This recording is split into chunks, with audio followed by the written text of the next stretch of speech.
Perfect.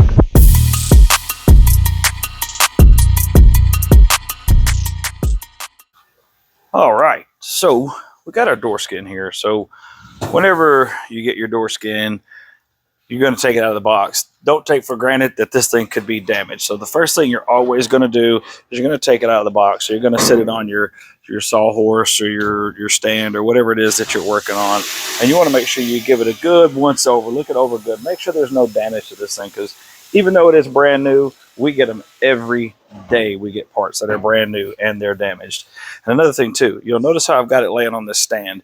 You'll notice the stand is running this way along with the length of the door here and not running perpendicular to the door. That is very, very, very important, because when you sit your door, if you sit your door the other way, when you go to skin it, it's going to compress the center of that door in, and your seam sealer is going to dry, and it's going to put a dent in it, and the whole middle of your door is going to be sunk in like that. So you want to make sure that you set your chains or the width of your sawhorse or whatever to where you're sitting in a strong part of the door, which, like on these doors, I like to kind of sit it right here where this body line is, kind of sits in there real nice and solid. So it holds it good. It's not jumping around too much. I know it's not going to dent it as I'm going around it skinning it. So once you get that all set up and you get your stand where you want it, so next up you're going to need to prep it for your glue. Now, Ford, like I said, they send the piece of paper with it. You still see some of this old plastic stuck to it. This is where the operating procedures were of how to skin this door. And the way Ford wants you to do to prep it is they want you to go around it with a red Scotch-Brite pad, not a grinder, like what we've always done for years and years and years and years. You take 80 grit on a grinder. Okay, I use 80 grit on a grinder, and or 50 grit. A lot of the old timers would use 24, 36 grit. You're not supposed to use that crap anymore. Don't use that if you're a young body man. Go ahead and get used to using the right stuff the first time. But what Ford says to do, they said on the door skin itself, do not use a grinder. They said you want to use a red scuff pad. So, blammo, got our red scuff pad right here. So essentially, you're just going to go around. I try to do it about the width of my thumb. That's about how much area that we cleaned off on our door shell ourselves. Now, as far as scuffing it goes, it doesn't matter if you scuff a little bit wider area than that, because any glue that gets on it, it's just going to adhere, kind of that much better. You just know that it's got good mechanical adhesion. That's the whole point of scuffing it, is you're opening up this e-coat that's on here to give your glue something to have a good mechanical adhesion to. So you want to make sure you go around, you get it scuffed up real nice. Like I said, at least the width of your thumb. And so I'm going to go ahead and I'll get this all scuffed up, and we'll come back here in just a brief minute and talk about what's next in our process here as far as getting our glue out. And I'll show you what kind of glue that I use, what kind of seam sealer that I use, and how we're going to go about applying that stuff and getting it all ready to go. So I'm going to go ahead and get this scuffed, and we'll see you in just a second. All right, so let's see what we're working with here. So I got my skin is all scuffed and everything's prepped and ready to go. But once you put the glue on, I use the 3M glue, panel bonding adhesive, and once you put that on, depending on the weather, you're either gonna have somewhere between 2 and 4 hours before that stuff kicks off, and it's like hard now. Work time, generally, you can pretty much count on you'll have at least an hour of work time to kind of get after it. But so once I get going with this, because you have to do the crimp around the window frame and everything, I kind of have to get going with it. So I won't have as much time to really break down and do a lot of the fine narration, I guess, to kind of show you exactly what I'm doing. I'm going to try to show you some things, but like I said, I got to kind of roll on with it. So when we get ready to hem this thing over, now, there are a lot of techniques to do this. There's a lot of tools out there that people, tool trucks and magazines and everything will try to sell you. I have seen attachments for air hammers. I have seen attachments for 1/4-inch drive ratchets. And I've seen just everything under the sun. And I'm not going to sit here and tell you that any one thing is better than another. The one thing that I have seen is that there are a million different ways to skin a cat as far as skinning a door. No pun intended. I've seen guys use rubber dollies, shot dollies, heel dollies, toe dollies, um, flat hammers, picking hammers, rubber hammers, dead blows. I saw one dude use a claw hammer. It wasn't pretty. And at the end of the day, it's everybody just has to figure out what works for them, because it's not that it's that hard to do. It's more of a feel thing. I knew one guy used the palm of his hand. Boy, he was a gravelly old cat, but man, he could get it done though. He did it right. So for me, what I found throughout the years is this door skinning hammer right here. I think it was made by Matco originally. Pretty much anybody that sells hammers has this as a door skinning hammer. It's this edge of it is rounded. You know, this is rounded. This one's straight. Obviously, this kind of got that little crook to it. The face is flat right here, and then I've got this little toe dolly right here. It's kind of thin, so it's not super heavy, but these two things right here have been good to me. You'll notice it does not have a wooden handle. I broke numerous handles and I got tired of replacing them, so I got me a piece of just solid round rod and welded in it and put a little plastic dip on the end for a handle. Kind of tough on the old forearm, but it does get it done, and I've never had to replace a handle. So for me, I destroyed a lot of door skins in the process when I was trying to learn how to do this, and just kind of one day, this is just what wound up working out for me. Will that work out for you? Maybe. I don't know. You'll have to figure that out for yourself. But one thing that I do know for sure, that no matter what tools you use, what hammer and dolly setup you use, in order to do this, the really good guys, they can do it and they don't have to put any filler on the outside, on the face of the door skin. I think one of the keys to that is taking your time and understanding how to hit the flange to hem that thing over where you want it. If you get in a hurry and you try to just smack it and you just try to hem it all the way over in one shot, you're going to dimple the shit out of the backside of it. Your dolly's going to bounce enough that you're going to put dents and stuff on the face of it. You're going to wind up with a whole lot of work to do. Now, don't let that discourage you, because all of us did when we first started doing door skins. I'm going to tell you, probably the first couple I did, it would have probably been cheaper and easier to fix the skin that was on the door than it was for me to fix the skin that I put on it. That's just how it goes. So anyhow, back to technique. So for me, okay, so you've got this edge right here. This is what you've hemmed up. So I'll take this angle part of my hammer. I'm going to place my dolly nice and flat underneath my door skin, right? I'm going to hold it nice and flat, almost to the point where I'm picking the skin up. So and I'm going to hit it right at this top edge right here. I'm not going to hit the whole face of it. I'm going to hit this top edge of it and try to hit the last couple of millimeters over it and start bending it over. Now, I try to go around a door. I try to get it done in 3 times if I can. I'll go around and just work it down and start working it over. Then I come back and it'll kind of knock the rest of the way over. And then the third time, just kind of go ahead and you're just kind of sealing the crimp off. And each time, I'm never working like right here at the 90-degree part right here. I'm never hammering at that part. I'm always hammering more towards this section of it. Okay. So I'm going to run around. I'm going to hammer that. I'm going to get it all worked out. I'm going to get it all hammered flat. Now, for this part right here, this adds a different level of difficulty, because I've got to get a different hammer. I'm going to use what's called like a picking hammer. It's just got a wide flat edge on it, and I'm going to get in there and I'm going to hit it and start the hem over. Once I get it bent over far enough, I got this pair of pliers that have a gear reduction in them. That way they can get in there and they can crimp this down, and it's not too hard to do. Once we get that all done, we'll put our SPRs in. If you don't have an SPR gun, you'll have to use like blind rivets. Ford sends those rivets. I think you can do a door skin with blinds. I'm not sure, honestly. I've always had SPRs. We'll get our SPRs put in it, and then we'll flip it over, and I'll do a little bit of cleanup around my edge, which I'll show you when we get there. So now we're going to go over here. We're going to go on, and we're going to put our seam sealer on, and we're going to put our panel bond on, and we're going to get ready to hammer this thing on. So let's go over here and let's put our adhesives on. All right, so I'm basically going to use a 3M urethane seam sealer, same kind of stuff they use. Now, you don't have to put a ton on, because the door panel is going to squish into this. So what I do is I like to kind of hold it above it, and you see it's going to stick, half an inch up above that intrusion beam. All right, now right here, they just kind of put like daubs of it on there. So what I like to do is just kind of do that It's not a whole lot. I just make it where it stands up off of there. That way I know when the door skin pushes down into it, it's going to kind of squish out right there and make it the larger kind of dollop, I guess would be the proper southern term for it. You just kind of just make them where they pop up off of there.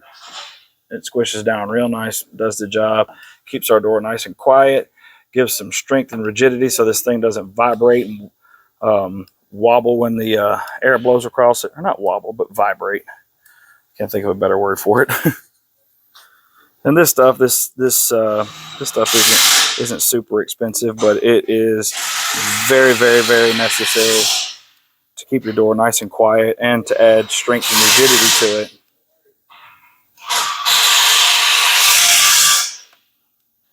There again, I leave it a nice heavy bead right there. That way it can squish out however it needs to. So next up, we're going to do our glue. Get the spreader here. That's not the spreader that I want.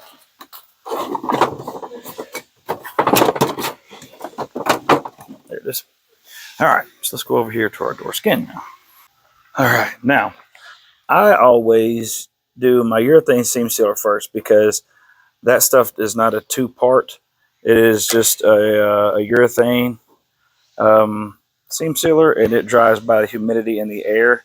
Especially this time of year, it doesn't set up too fast. It's generally going to take that stuff 4 to 5 hours to fully cure out.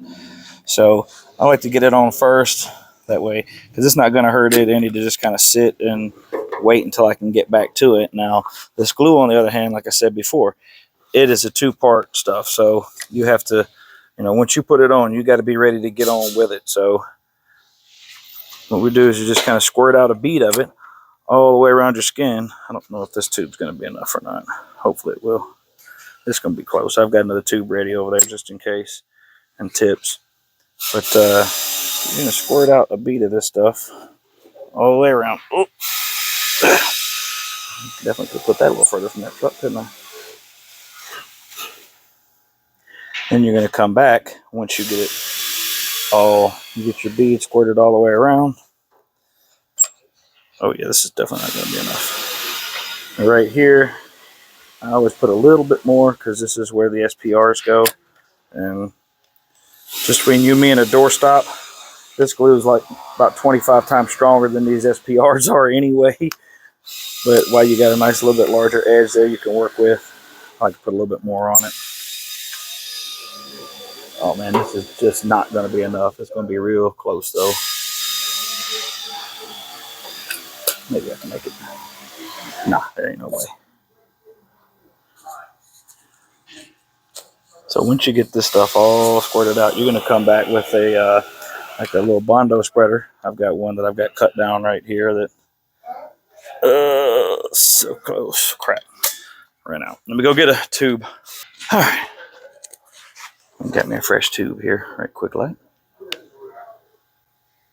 So like I said, we're going to go ahead and squirt just a bead of this stuff out. Then we got to come back. I got my little custom cut Bondo spreader in my hand here. This little guy right here. So basically you just want to doll this stuff out over your whole area that you want to work.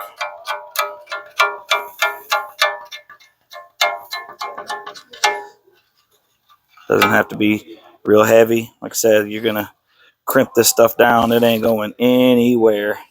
If you put too much on it, it just makes the biggest stinking mess.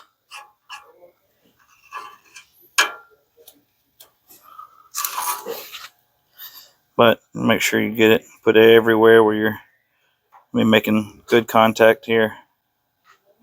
It's just not a difficult thing to do. A 5-year-old could do it, which is maybe why I can do it.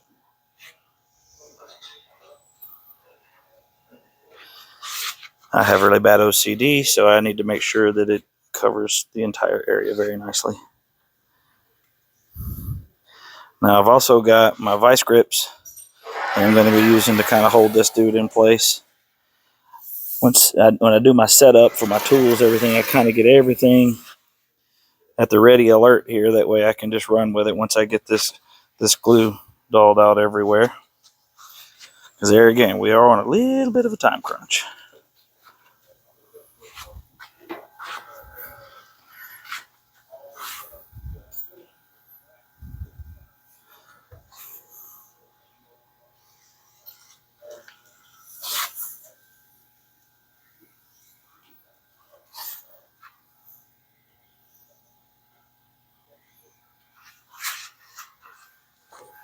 Whew.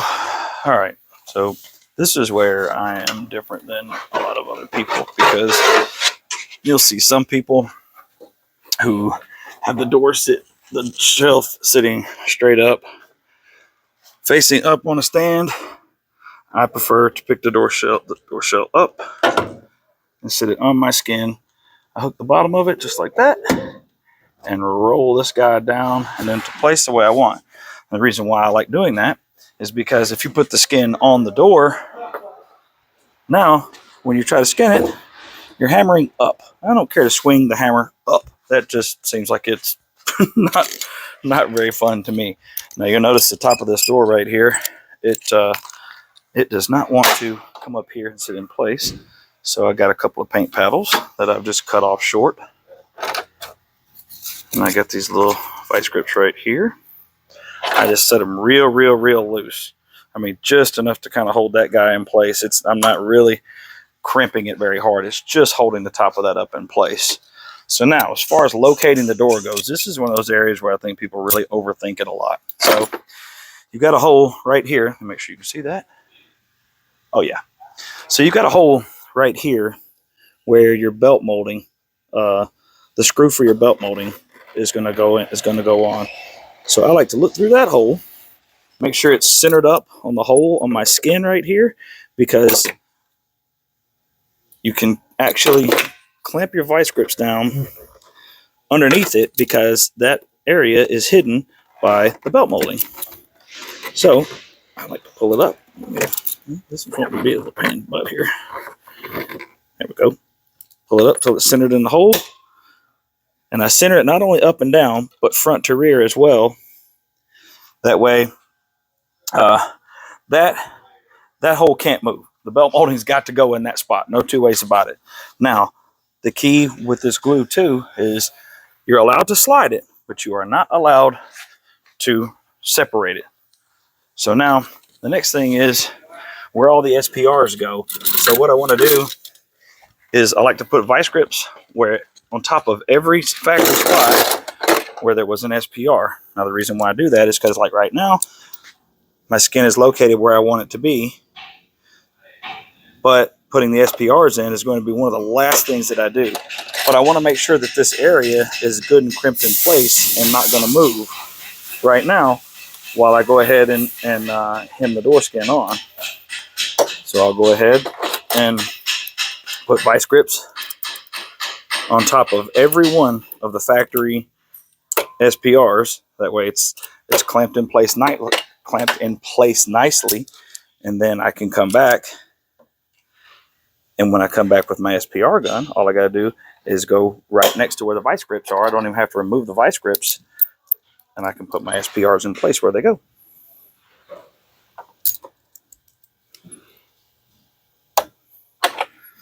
Doesn't take long, but you can go ahead and lock it up. Now, also, you know that your door skin is not going to be trying to dance around on you while you're hammering it, because you have to kind of chase them around a little bit. And y'all have done very many of them. You know what I'm talking about. They try to run all over these stands.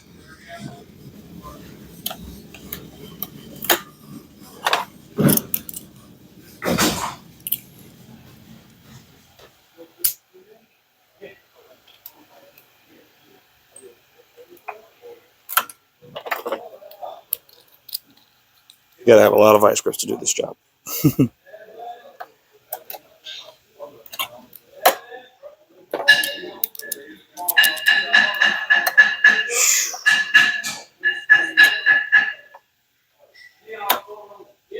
There we go. Last one. Oh, come on. Got a little residual glue from another job left on them here.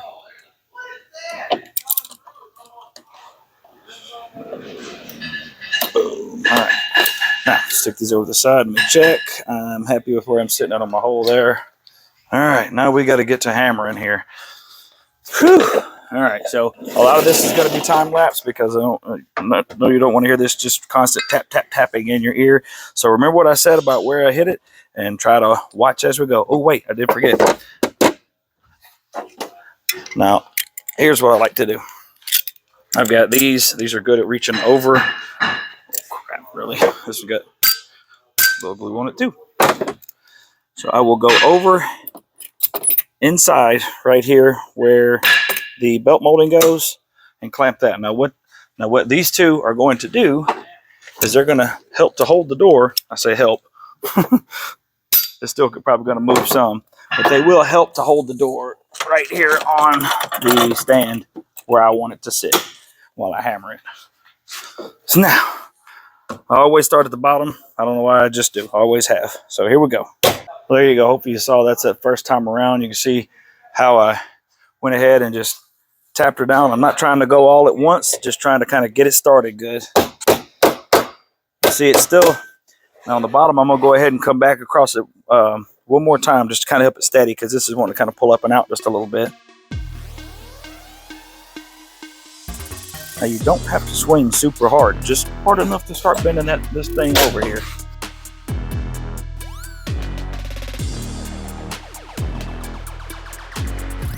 One thing I do like about this particular dolly is it's got lots of rounded edges, so where the door skin is rounded, I can put a nice rounded edge against it.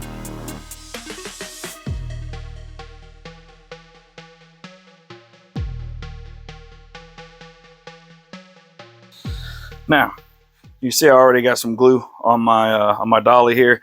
Definitely want to keep your rag handy. Keep that wiped off. That way you don't make a complete mess on the other side of your door. So I gotta go wipe this off right quick. So now is the time when I was telling you about where we'll push the wires in.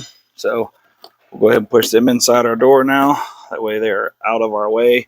And they'll be out of the way all the way through the paint process. This thing can stay stuffed inside here until it comes back from paint.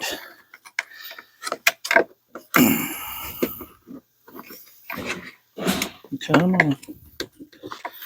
All right, that's good enough for right now. I'll stuff it a little more a little later. But for right now, it's out of the way as far as what we're doing.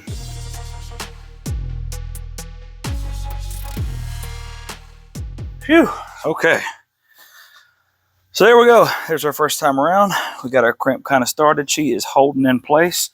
So now we'll go ahead and start bending her on over now. Same deal. You're just going to kind of hit it and catch it flat out here. I'm not worried about trying to crimp it right here. That's going to crease on its own. Right here is where I want to get pushed down.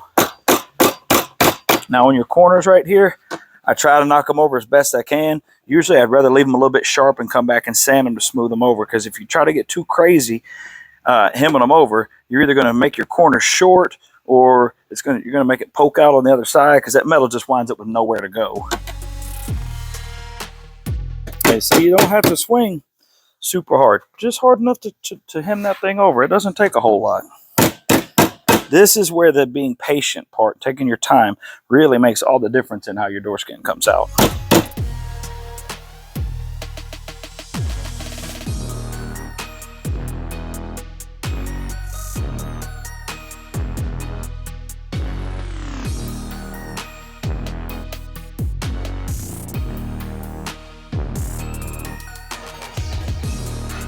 Whew. All right. So now I can pull my clamp off right here. I got a little bit right there that I got to work. Hem that over right quick like.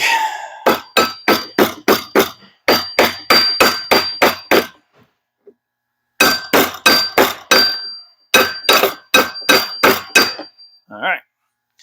So now we got all of the perimeter kind of knocked down good. I could stand to run across this bottom one quick time.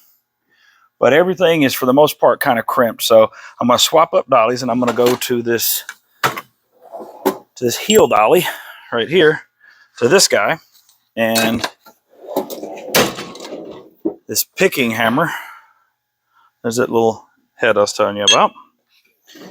And this pair of gear reduction pliers that I use right here. So we're going to go ahead and get this crimped in this window frame. So I like to start with right here across where my belt molding is going to go, because once I get across that, then I can flip these pliers over, and I can have the raised side to the bottom, so it really won't let the door slide anymore. It really kind of locks it down for me. So let's get to. I do like to do this one with my other hammer. Let me grab that right quick. All right, here we go. Same dolly, same toe dolly here. And yes, I will actually press the back of my neck against this to help hold the door. Now this part you can definitely hit a lot harder because it's underneath the belt molding, so it doesn't really matter. There's nothing I got to look pretty about this.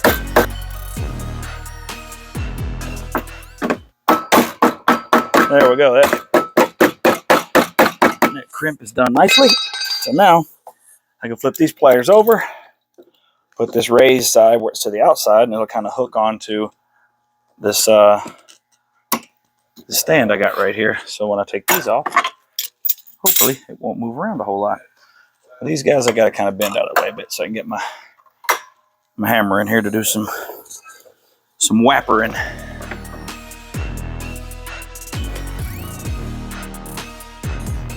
So that's got that. Now we'll move around to the inside of this frame, which this is the sucky part. I hate doing these. Nobody likes doing them, but it is what it is. You got to do it. So you just try to get through it as quickly and painlessly as possible. Pretty much my take on it anyhow. So let me swap hammers right quick.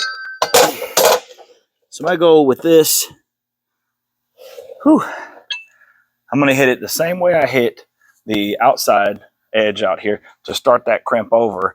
And then I'm going to come back with my pliers and kind of finish it all the way around here. So when I'm going to place my dolly though, good grief. Now my dolly, it's got a little groove on the inside of this window frame that I need to keep it sitting in so that I don't damage the outside of the frame here.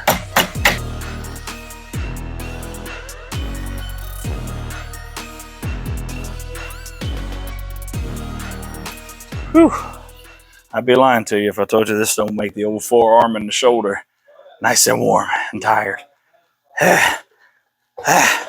These doors like this, they got these window frames. They're rough, man. You got to be loaded for bear when you get ready to go on one of these jokers. So once I get all of this all crimped down and we flip the door over, I'll kind of show you where I'm having to let this dolly ride and where the pliers have to kind of sit when we crimp it over. Even if I tried to bring the camera up and bring it in close right now, it's really dark inside that window track, so you wouldn't really be able to see anything anyway. That's why I'm trying to just kind of tell you what I'm doing the best that I can here. So I've got my hem started. I've got to run over it a little bit more, get it knocked down just a bit more so that we can hit it with our pliers and squish her down.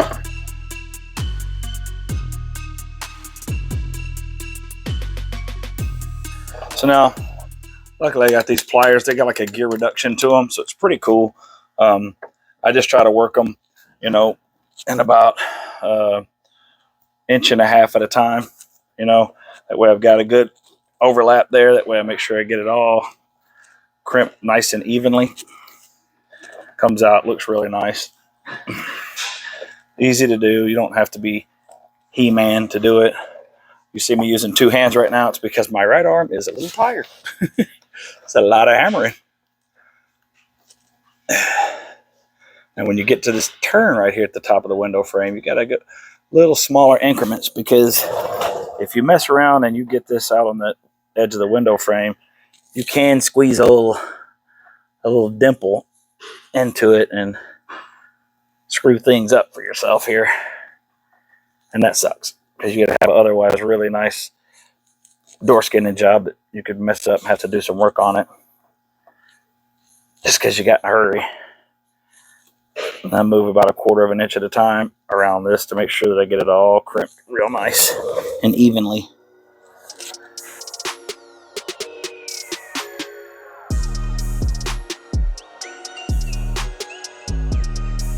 Phew. Okay, so now we have got our door skin is all locked in place. She is loosely hammered on. Only thing we've got left to do at this point is to put our SPRs in it, as far as getting it all locked down. So I'm gonna get my SPR gun right quick and grab my SPRs. Then we'll come back and we'll stick them guys in. All right, so now Remembering back to when I said Ford gives you your operating procedures and tells you which rivets, which self-piercing rivets that you'll need to get this job done. So now we get our correct rivets, and we just have to put them in the right locations here. This is a pretty easy part of the deal here. This gun's pretty simple. You just stick it up here and you go pretty much right next to where the old ones were. You see it just pushes them through there. It clicks when it's done. You put the next one in.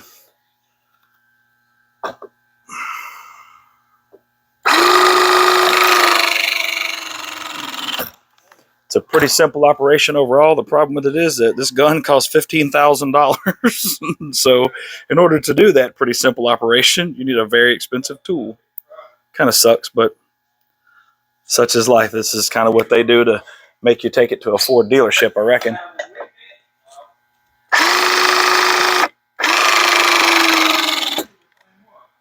And I'm not even sure. I think Dent Fix, I think you can buy the rivets from Dent Fix. I know Dent Fix does sell a gun.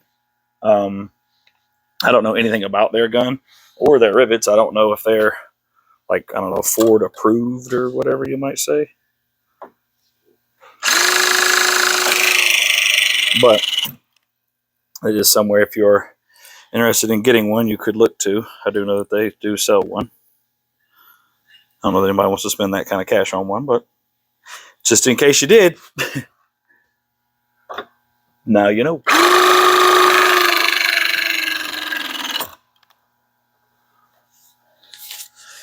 All right, so let's got all these done.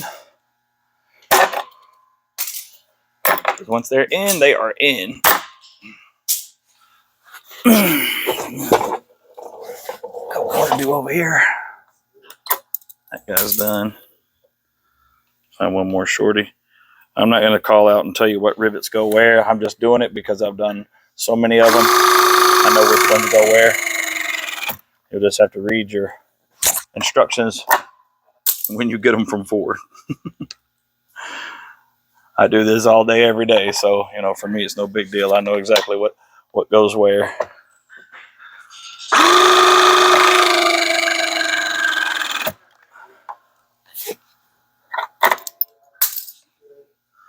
So once we get these put in, we're going to flip this guy over.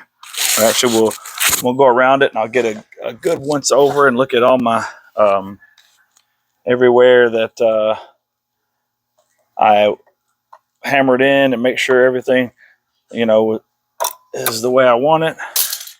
And if it is, it doesn't need any more hammering anywhere, which it will, because it always does. I just kind of do a little tapping on a few spots, just kind of clean them up the way I want.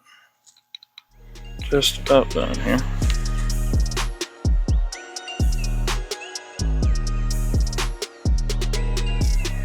Moving on. So I'm going to get my tow dolly. That tow dolly that I used for the inside of the door frame. I'm going to come back here, kind of come around right here. I felt like I wanted to kind of close it up just a bit. So I'm going to come around here and I'll look and see if there's anywhere else that I want to kind of close up any more right quick. I'll run around it and then we'll flip her over.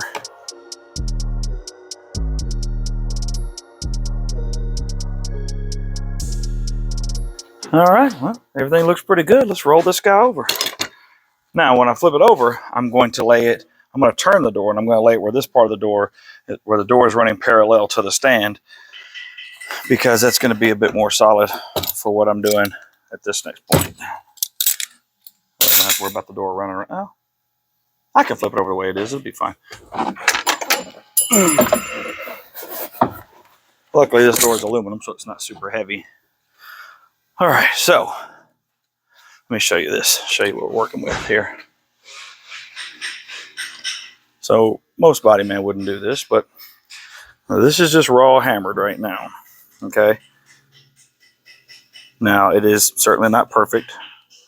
I think you can catch it right there. There's some little baby hammer marks in it. Doesn't look too bad though. Looks pretty good. Pretty happy with it up through there. Not too shabby. Pretty happy with how that turned out as a whole. Now, Luckily on these rear doors, when they have like a flange like this, you don't even have to worry about it. You can just hammer this dude down because it is not going anywhere.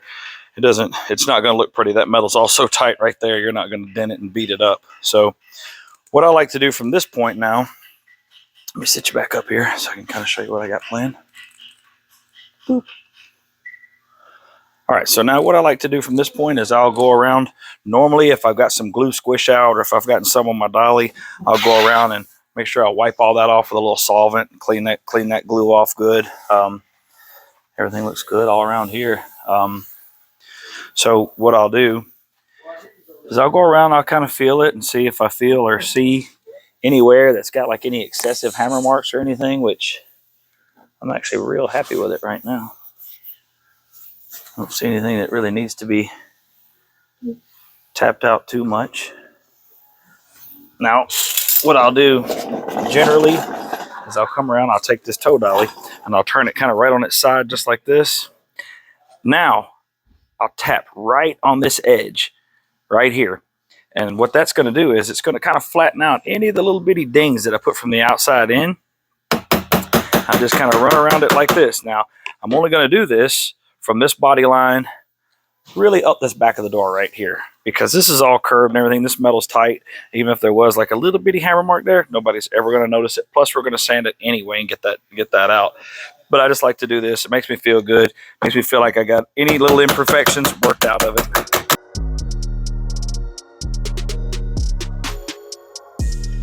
Yeah, I feel really good about all that. So let me show you this window frame like we were talking about earlier. Almost forgot to show you that. Okay, so now for our window frame. So what I was talking about, you got to keep that dolly sit right along that edge right there, all the way around the inside. And that's also the same spot where you're going to keep the jaws of those pliers just right in that edge right there. That way you don't do any damage to the face of your door skin right here. So that way it stays all nice and good. So now, our door skin is all the way crimped. We've got our SPRs in place. So as far as we're concerned, the grand scheme of things, our door skin is done. It is crimped. Now, there's a lot of guys will go ahead and let them dry, let the glue set up, and then flip them over, and then seam seal them and send them on to paint. I don't do that. I fit every single one of my doors, and I fit them while they're wet. And I'm going to show you, I'll explain to you why here in just a second. So now if you remember back to when I told you about how these doors, they just sit right here, we actually need to take them loose from right here to send it to paint, but we can hang it right here for now. So we're going to go over here, we're going to go sit this dude on, we're going to go put our two 10mm in, that way she's on there nice and tight, and then I'll show you why I do that. All right, so got our door hung on here now. I went ahead and grabbed me a 13mm gear wrench here because this is how we will adjust if need be. So the reason why I go on and hang mine and test fit it before I send it to paint is A, to make sure that it fits good, and B, because the glue is all still, it's tacky, but it's still wet right now. So if I need to flex this door, if I need to flex the top of it a little bit or flex one of the corners, the glue's all still wet and I still can, and it's a lot easier. So, you know, as anybody man knows, you can flex it once it's dry. I mean, you just grab it and just brute force and you'll hear it crackles and pops and all that. Well, generally that is either the glue or the seam sealer breaking. So if you can go ahead and do it now while the glue's wet, I just think it's a much better idea here. This is also a good time where if you've got a lot of squish out from your glue around your crimp area, you can go ahead and get some solvent, clean that up too, so it doesn't make a mess. It makes it a little bit easier when you get ready to seam seal. So let's close this guy up. Let's see what we're looking like here.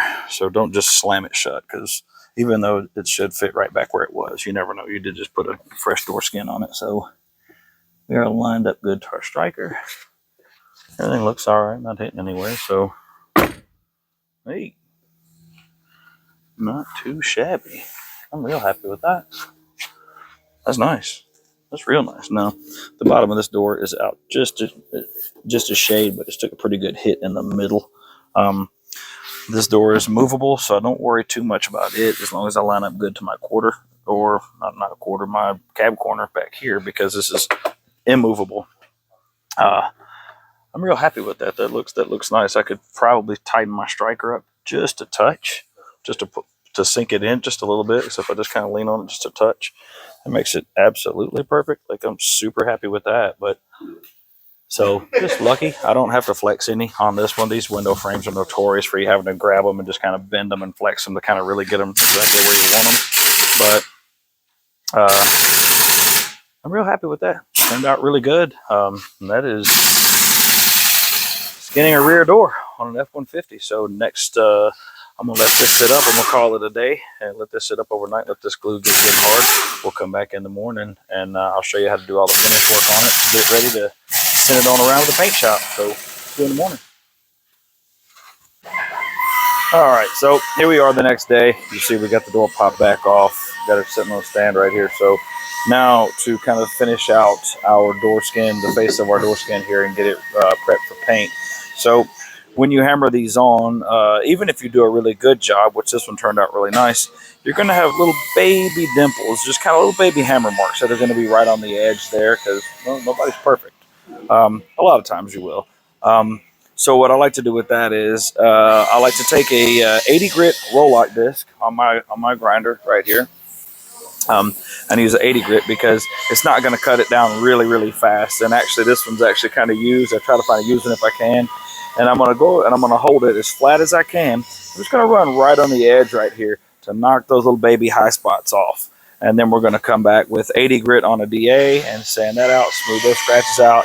And then 180 grit on a DA to smooth that out even more. That way it's ready to go to paint because we send things to paint finished off in 180 here.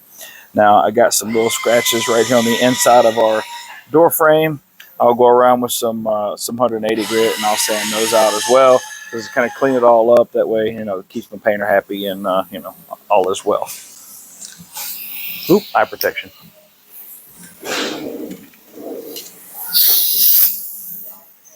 Now, just like I said before, I'm only going to do this part right up through here. I don't really have any hammer marks right through here. I checked it real good. That's really, especially when you get little tight areas like that, that tends to not get wavy as easily. And it all looks really good. And this really looks good, but I do just kind of like to do it because I kind of got bad OCD and I want it to look as nice as possible. So I'm going to run around this right quick and get this knocked out.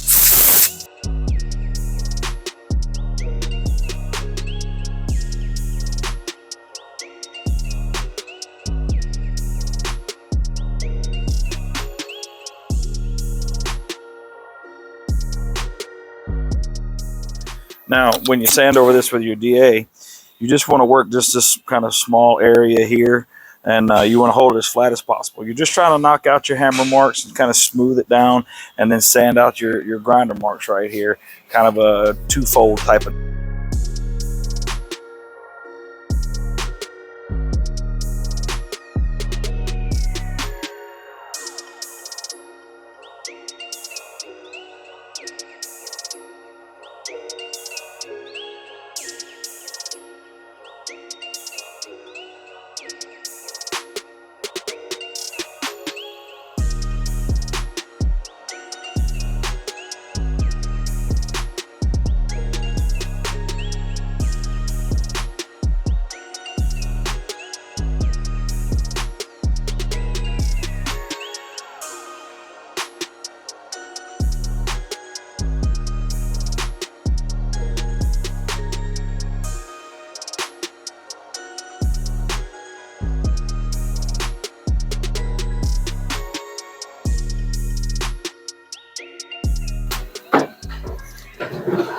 All right, so let's see, we got her all sanded off. Everything's nice and smooth. It'll finish off. It should paint up really nice. So now we got to flip this bad boy over. Turn it on the stand. That way it won't put dents in our panel.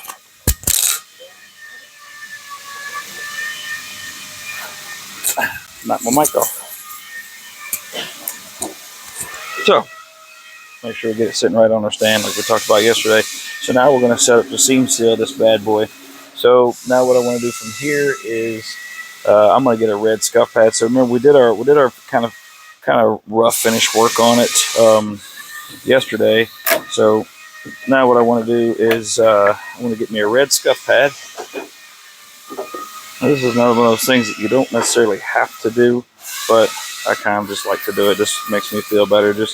I go ahead and scuff around the outside of my right here on the edge of my where I've hemmed it over, and for my crimp, Go around and just kind of scuff it, give it a little bit of mechanical adhesion for seam sealer. That way it's at least sanded under. I don't know that it really helps it, but I also don't see where it would hurt it either. The seam sealer we're going to use is a direct to metal seam sealer, so you don't have to put any type of primer or etch or anything like that down ahead of it. You can just put the seam sealer straight down and run with it. So I'm going to run around, get this all scuffed up, and then we'll be back and I'll show you how I go about seam sealing this guy up and making it look pretty.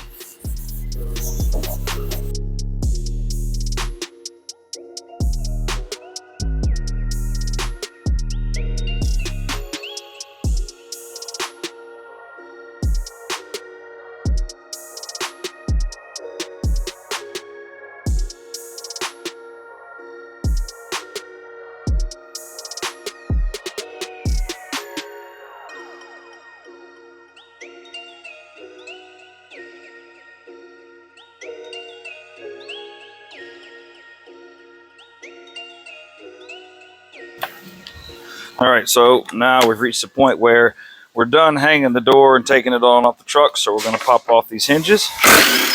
Just one bolt here. Now they'll be out of our way so that we can do our seam sealer and be done with this dude. All right, so as far as seam sealer goes, there are some guys that will spend a lot of time trying to duplicate the way it looked from the factory. I ain't one of them guys. I'm just gonna go and tell you. So what I like to do is come just inside the edge here, I don't know, a couple millimeters, and run my tape along the edge. And you're gonna do that all the way around the outside of the door. Now the top I'll kind of leave open a little bit, that way I can just kind of brush it out and just kind of let it flow down a bit, so it has a purposeful look and not just like a really hard edge. This tape is nothing special. It's just 3/4 inch masking tape. I'd go and get it from a painter. Keep a couple rolls around here, there, and yonder. This is not, there's no particular science to how I do this. I just kind of lay it on there and just try to keep it where it has a even looking line. At least I try not to make it too squiggly, I guess. I mean, not that anybody will ever notice. Nobody ever looks at the seam sealer on their door. And remember what I said before, the glue has already sealed this thing up. Like, ain't nothing getting by that panel bond. That stuff is pretty tough. But put the seam sealer on. For me, honestly, I feel like I'm just doing it just so I can say I did it, because I really don't see it doing anything. But if there's ever an issue, I can say, hey, yep, not only did I do it, but I put the right stuff on there.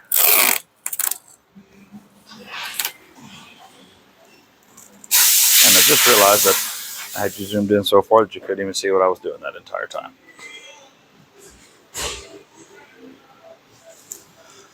So there you can see we kind of got it laid down around our whole door here. I got to finish kind of wrapping around this edge right here a little bit.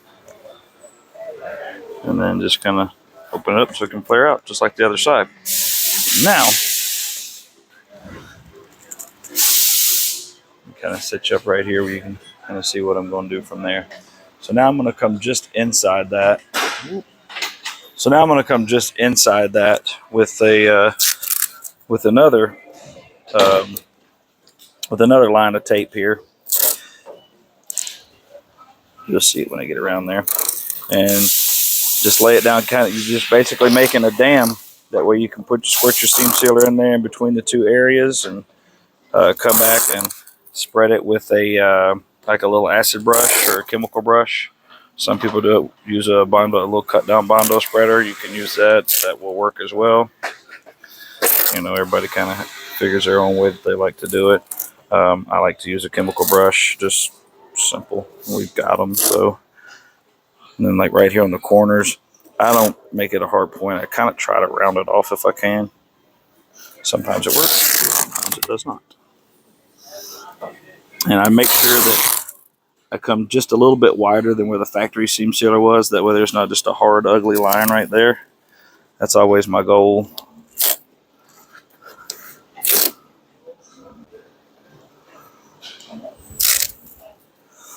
This is the tough part when you shoot videos by yourself, because, you know, trying to show you everything that I'm doing while I'm doing it.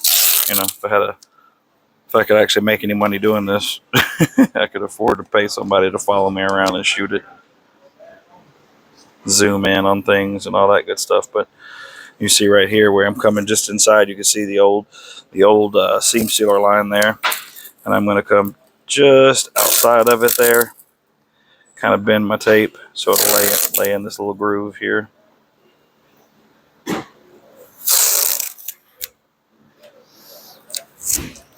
don't want it to be too wide. I want it to be kind of just enough to cover where the factory stuff was. Like I said, nobody's ever going to notice it but me, but I feel like it makes it better. And then get back narrow up here, because remember, it didn't even have any from the factory up through here.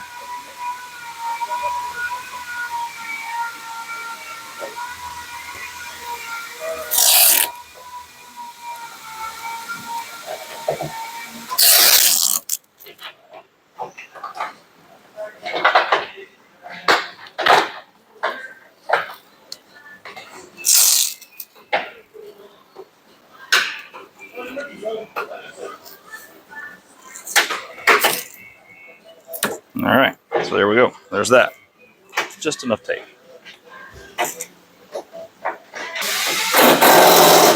All right, so now for seam sealer.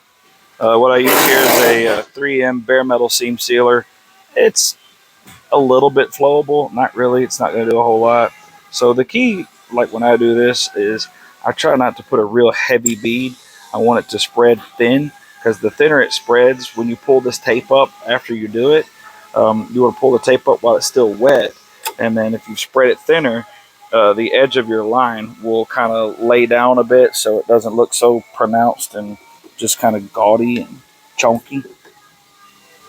So go around and squirt this out, and this stuff, it sets up in, I don't know, 20 to 30 minutes, depending on how hot it is out. It's not hot in here right now, so probably won't take too quick.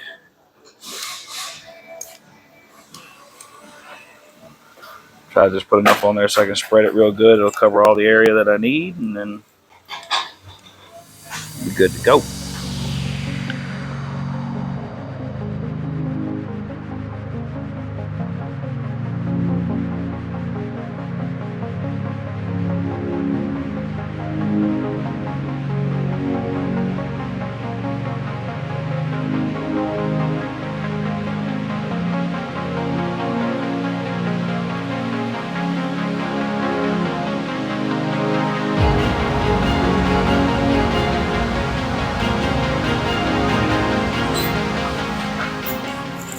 All right, so now we got all our seam sealed on. Now's the fun part.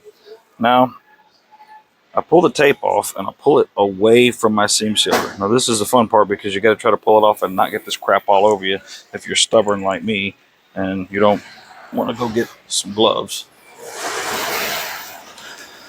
So just pull it away. That way that edge will hopefully lay down nice and flat and won't stand up on you, and have a really good look after it's painted.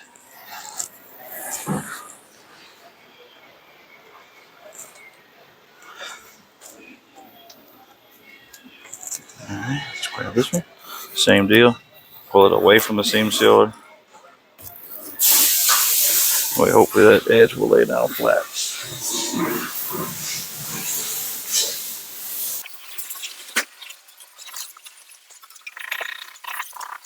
So, all right, so there we go. So I'm going to come back. I just got to stuff my wires back in here a little bit. Then let the seam sealer sit up for 20 or 30 minutes. When it gets good and dry, we'll take her back there to the paint shop and let them, well, they got to wait until I can, that's locked. And then they can wait till I get the other door skin done, and we'll get them painted, and we'll come back and get her put back together and sent down the road. But that is a F-150 aluminum door skin for you.